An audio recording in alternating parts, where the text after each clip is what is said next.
혹시 연애를 하면서 감정보다 먼저 날짜를 정해본 적 있으신가요? 언젠가 결혼하자는 말 대신 상견례가 가능한 주말을 먼저 묻고 사랑이 괜찮은지보다 지금 이 상황이 가능한지를 먼저 따져봤던 순간요. 이 이야기는 누가 더 잘못했는지에 대한 이야기가 아닙니다. 다만 감정을 확인하기 전에 현실부터 정해버린 관계가 어떻게 끝까지 흘러갔는지에 대한 기록입니다. 조용히 그리고 아주 현실적으로요. 지금 시작합니다. 그날 저녁도 특별한 일은 없었습니다. 밥을 먹고 텔레비전을 켜고 각자 휴대폰을 한 번씩 확인하는 평범한 저녁이었죠. 저는 늘 그렇듯이 식탁 끝에 앉아 있었고 다현은 맞은편에 앉아 있었습니다. 다현이 수저를 내려놓고 식탁 한쪽을 바라보았습니다. 시선이 멈춘 곳에는 달력이 걸려 있었습니다. 이 집은 왜 시간이 안 가요? 다현이 웃으면서 말했습니다. 저는 물컵을 들었다가 입술에 닿기 전에 다시 내려놓았습니다. 괜히 말이 막혔습니다. 요즘 바쁘니까 그렇죠. 저는 웃음을 섞어 대답했습니다. 바쁜 건 아는데요. 다현은 고개를 끄덕이면서도 시선을 거두지 않았습니다. 그래도 날짜는 가잖아요. 그 말이 끝나자 잠깐 정적이 흘렀습니다. 텔레비전에서 누군가 크게 웃었고 저희는 그 웃음에 맞춰 밥을 씹었습니다. 저는 괜히 펜을 집어들었습니다. 달력의 빈칸 위에서 펜 끝이 잠시 머물렀습니다. 이번 달은 말을 꺼내려다 끝내지 못했습니다. 다현이 저를 바라보았습니다. 아무 말도 하지 않았지만 기다리고 있다는 느낌은 분명했습니다. 저는 결국 달력을 반으로 접었습니다. 종이가 접히며 툭 하는 소리가 났습니다. 왜 접어요? 다현이 조용히 물었습니다. 그냥요. 제가 대답했습니다. 괜히 보이면 신경 쓰여서요. 다현은 더 묻지 않았습니다. 다만 고개를 끄덕이고 다시 밥을 먹었습니다. 그 침묵이 괜찮은 건지 넘어간 건지 알 수 없었습니다. 며칠 뒤 퇴근하고 집에 들어오니 다현이 거실 테이블 앞에 서 있었습니다. 외투도 벗지 않은 채 새 달력을 펼쳐놓고 있었습니다. 옆에는 펜도 가지런히 놓여 있었습니다. 셋째 주 토요일이요.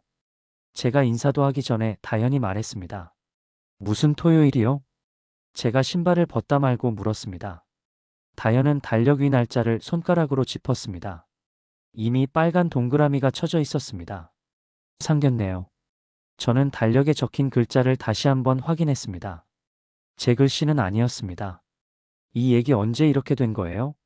제가 조심스럽게 물었습니다. 해야 하는 거잖아요. 다현이 담담하게 말했습니다. 미루기만 하면 뭐가 달라져요? 그래도 저한테 한 번은. 제가 말을 잇자 다현이 숨을 한 번 내쉬었습니다. 오빠 솔직히 말해요. 다현이 저를 똑바로 보며 말했습니다. 언제까지 준비할 거예요? 저는 대답하지 못했습니다. 펜을 집어들었다가 다시 내려놓았습니다. 준비 안 된 건 오빠 쪽이잖아요. 다현의 말은 화가 나 있지 않았습니다. 그래서 더 단단하게 들렸습니다. 이게 결정을 의미하는 건 아니에요. 다현이 잠시 말을 멈췄다가 덧붙였습니다. 한번 확인해 보자는 거예요. 해보고 나서 그 다음을 생각해도 늦지 않잖아요. 알겠어요. 제가 결국 고개를 끄덕였습니다. 다현은 그제야 어깨의 힘을 조금 풀었습니다. 점심으로 할까요? 저녁으로 할까요? 점심이요. 제가 짧게 답했습니다. 다현은 고개를 끄덕이며 메모를 추가했습니다. 와인바에서 다현의 친구 커플을 만났습니다. 조명은 어둡고 잔은 유난히 반짝였습니다. 오빠 여기 처음이죠? 친구 여자가 웃으며 물었습니다. 네. 제가 대답하자 다현이 말을 받았습니다. 요즘 여기 예약 힘들대. 그래요? 제가 말하자 친구 남자가 웃으며 덧붙였습니다. 이런데 자주 오시나 봐요. 와인이 나오고 잔이 채워졌습니다. 회사 생활은 어때요? 그 남자가 저를 보며 물었습니다. 그냥 평범합니다. 제가 대답하자 그는 고개를 끄덕이며 말했습니다. 요즘은 평범한 게 제일 어렵죠. 그런데 오해는 마세요. 그리고 자연스럽게 물었습니다. 연봉은 어느 정도예요? 저는 웃으며 말끝을 흐렸습니다. 평균 정도입니다. 다현은 그 타이밍에 와인 리스트를 덮으며 말했습니다. 우린 아직 정하는 중이야. 친구 커플은 집 얘기를 시작했고 사진을 보여주었습니다. 다현은 우아하며 고개를 끄덕였습니다. 저는 와인을 한 번에 마셨습니다. 계산할 때 저는 말없이 카드를 꺼냈습니다. 다현은 말리지 않았습니다. 삑! 그 소리가 그날 밤 내내 귓가에 남았습니다. 그 이후로 저는 예약을 먼저 했고 계산도 먼저 했습니다. 다현은 종종 말했습니다. 부담되면 말해요. 괜찮아요. 저는 늘 그렇게 대답했습니다. 진짜요? 다현이 물으면 네. 이 정도는요. 저는 웃으며 넘겼습니다. 영수증은 늘 제 주머니로 들어갔고 집에 돌아와 조용히 쓰레기통으로 향했습니다. 다현은 그 과정을 묻지 않았습니다. 묻지 않는다는 건 이미 답을 들었다는 뜻처럼 느껴졌습니다. 그 시기 저는 괜찮다는 말을 반복하면서 조금씩 제 기준을 접고 있었습니다. 엘리베이터 문이 닫히자 아니 갑자기 좁아진 느낌이 들었습니다. 다현은 휴대폰을 들여다보고 있었고 저는 층수 버튼 위에 손을 얹은 채 그대로 서 있었습니다. 버튼은 이미 눌려 있었지만 손을 떼지 못했습니다. 아까 말인데요. 다현이 화면에서 눈을 떼지 않은 채 말했습니다. 아까요? 제가 되물었습니다. 굳이 시간을 벌기 위해서였습니다. 팀장 승진 얘기요. 다현은 여전히 휴대폰을 보고 있었습니다. 틱장이 되면 많이 달라질 거라고 생각해요. 뭐가요? 제가 물었습니다. 이번에는 조금 더 천천히요. 다현은 잠시 생각하더니 말했습니다. 생활이요. 선택지도 많아지고 눈치 볼 일도 줄어들고요. 지금도 나쁘진 않잖아요. 제가 말하자 다현은 고개를 끄덕이었습니다. 그렇죠. 나쁘다고 한 적은 없어요. 그 말 다음에 짧은 공백이 생겼습니다. 엘리베이터는 지하 주차장을 지나고 있었습니다. 다만, 다현이 말을 잇다가 멈췄습니다. 다만요? 제가 물었습니다. 아직은 애매하다는 거죠.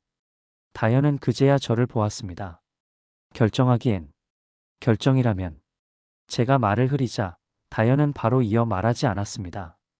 결혼이요. 아주 담담하게 이미 여러 번 생각해 본 사람처럼 말했습니다. 엘리베이터가 1층에 도착했습니다. 문이 열렸고 사람들이 타기 시작했습니다. 대화는 거기서 멈췄습니다. 그날 이후 팀장이라는 단어는 제가 이루고 싶은 목표가 아니라 언젠가 충족해야 할 조건처럼 느껴졌습니다. 그 방에는 창문이 없었습니다. 형광등 불빛이 조금 차갑게 느껴졌습니다. 이번 분기에는 조직 재정비가 있습니다. 상사는 종이를 넘기며 말했습니다. 그래서 지원팀으로 이동하시게 됐습니다. 제 의사와는 상관없이요? 제가 물었습니다. 회사 판단입니다. 상사는 고개를 끄덕였습니다. 좌천은 아니라고 하셨죠? 제가 다시 확인하자 상사는 잠시 멈췄습니다. 공식적으로는요? 그럼 비공식적으로는요? 제가 묻자 상사는 웃지도 인상을 쓰지도 않았습니다. 지금은 결과보다 과정이 중요합니다. 그 말이 끝나고 종이가 제 쪽으로 밀려왔습니다. 사인을 하라는 뜻이었습니다.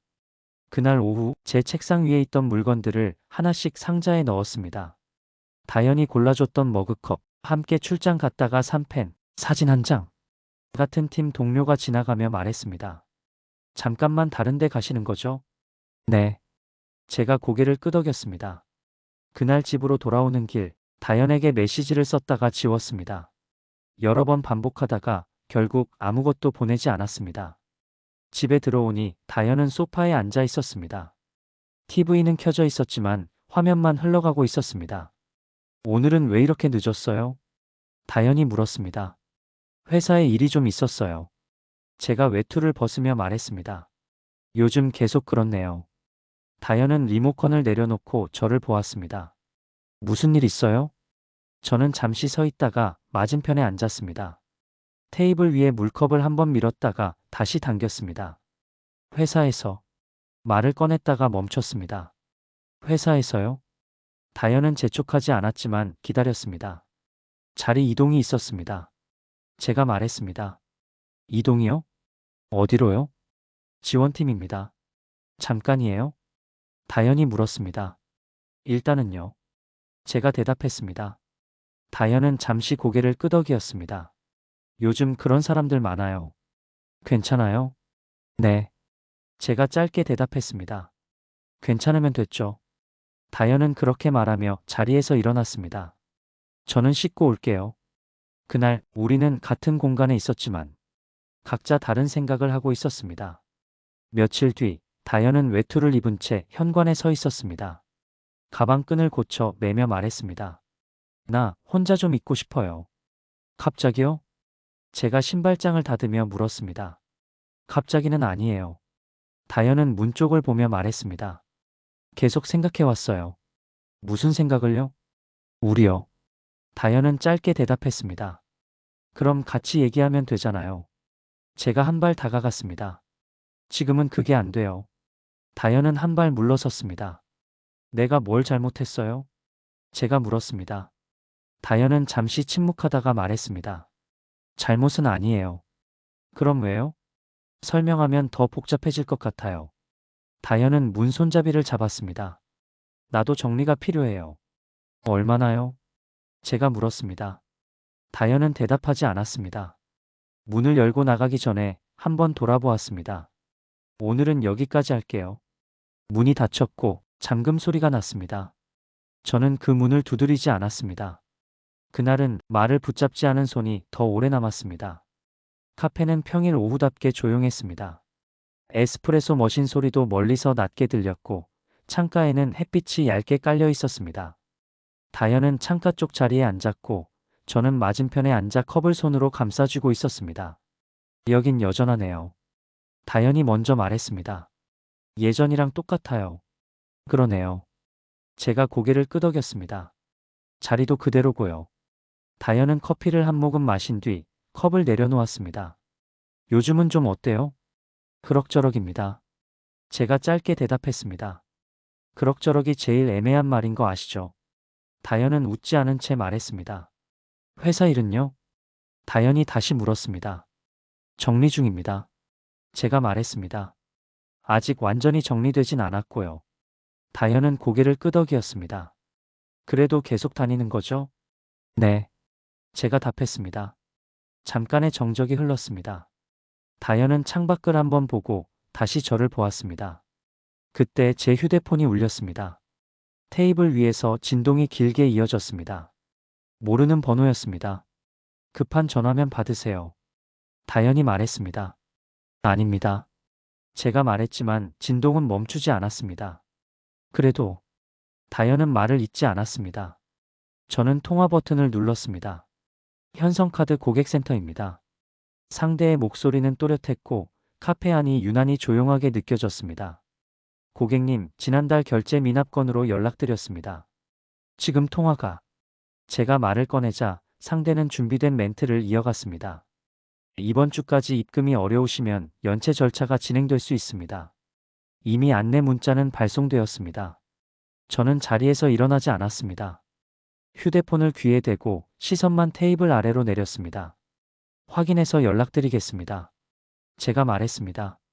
확인 부탁드립니다. 상대는 그렇게 말하고 전화를 끊었습니다. 전화를 내려놓자 다현은 저를 보았습니다. 커피는 이미 반 이상 식어 있었습니다.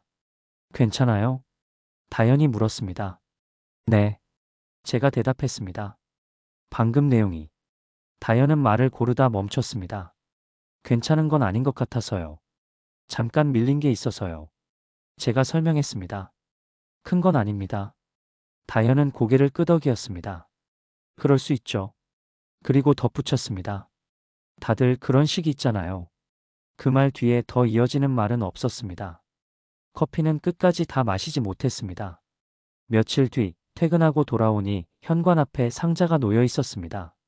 크기가 꽤 컸고 테이프가 2번 감겨 있었습니다. 보내는 사람 이름은 없었습니다. 상자를 집 안으로 들여놓고 잠시 그대로 두었습니다. 씻고 나와서도 옷을 갈아입고 나서도 그대로였습니다. 결국 커터칼로 테이프를 잘랐습니다. 상자 안에는 제가 두고 왔던 물건들이 차례로 나왔습니다.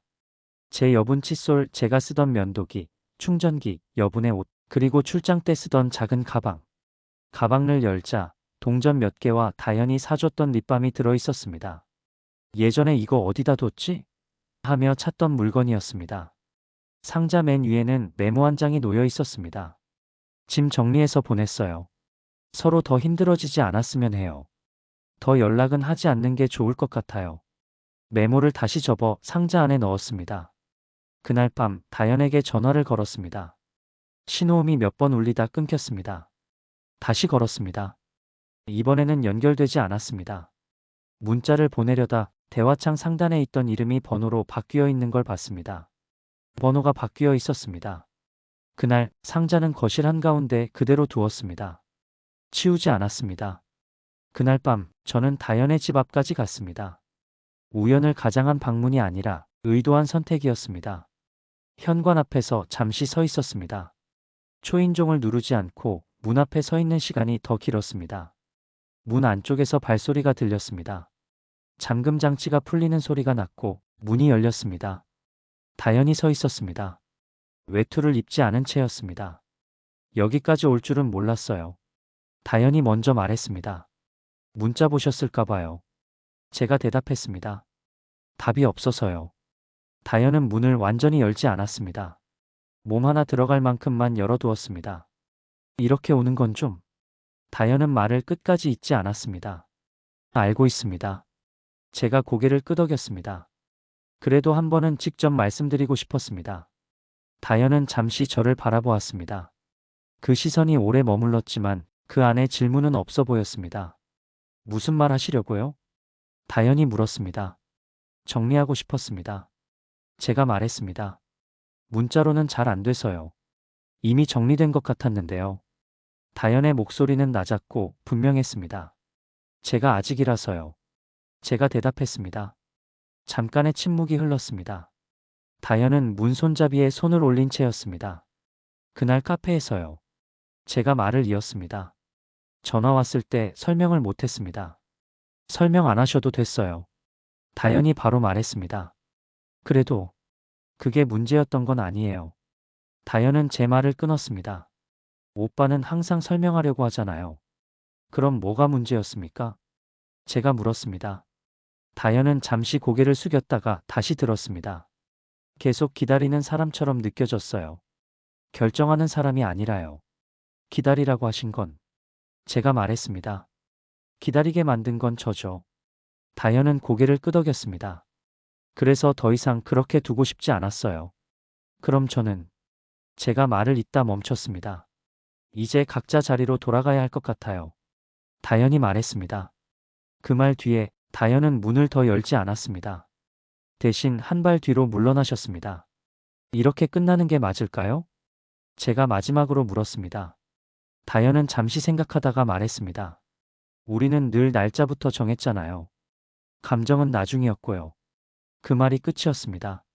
조심히 가세요. 다현이 말했습니다. 문이 닫혔고 이번에는 잠금 소리가 바로 났습니다. 저는 초인종을 다시 누르지 않았습니다. 그날은 대답을 들었기 때문입니다. 집에 돌아와 달력을 넘겼습니다. 예전에는 다현이 날짜를 적었습니다. 기념일, 여행, 상견례 날짜. 지금은 빈칸이 많았습니다. 저는 펜을 들고 아무 의미 없는 날 하나를 골랐습니다. 그날 날짜 아래에 아무 설명 없이 동그라미만 쳤습니다. 그리고 작게 적었습니다. 정리. 펜을 내려놓고 달력을 다시 보지 않았습니다. 그날 저녁 편의점에 들러 컵라면을 하나 샀습니다. 예전에 다현이 이건 냄새 난다며 싫어하던 종류였습니다. 물은 정확히 선까지 부었습니다. 타이머도 맞췄습니다. 라면이 완성됐을 때 바로 먹지는 않았습니다. 잠시 그대로 두고 식탁에 앉아 달력을 떠올렸습니다. 우리는 감정부터 확인하지 않았고 항상 날짜부터 정했습니다. 그래서 끝도 날짜처럼 조용히 지나갔습니다. 이 이야기를 끝까지 들으셨다면 아마 누군가의 얼굴이 한 번쯤 떠오르셨을지도 모르겠습니다. 아니면 예전의 내 모습일 수도 있고요. 정답은 없고 누가 맞았는지도 쉽게 말할 수 없는 이야기였지만 그럼에도 불구하고 여러분 마음 어딘가에 오래 남았다면 그걸로 충분합니다. 이런 현실적인 이야기들이 앞으로도 계속 이어졌으면 좋겠다고 생각하신다면 구독과 좋아요 그리고 알림 설정으로 함께 해주세요. 여러분의 반응 하나하나가 다음 이야기를 꺼낼 용기가 됩니다.